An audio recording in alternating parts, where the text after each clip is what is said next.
Number 3. X squared times the quantity x minus 5 plus 3 times the quantity x minus 5.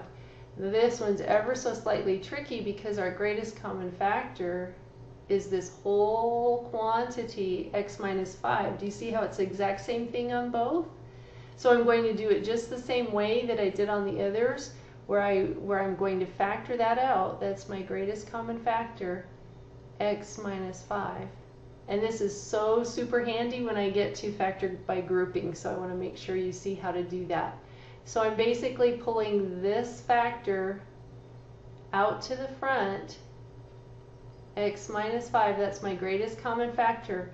And then I'm asking, what do I have to multiply x minus 5 by to get the first term, which is right here? I have to multiply by an x squared.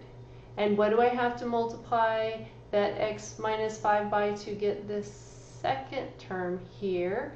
And that would be a plus 3. So there are my factors, and I can see the x minus 5, that was the greatest common factor, written out front, and what I have to multiply it by to get this first term, and what I have to multiply it by to get the second term. So this is my factored form.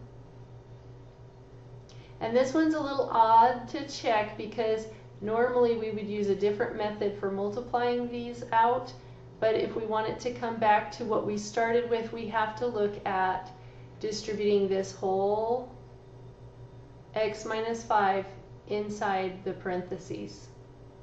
And so when I do that, then I will have x squared times the quantity x minus 5 plus 3 times the quantity x minus 5. And that does match what I started with, so those are equivalent.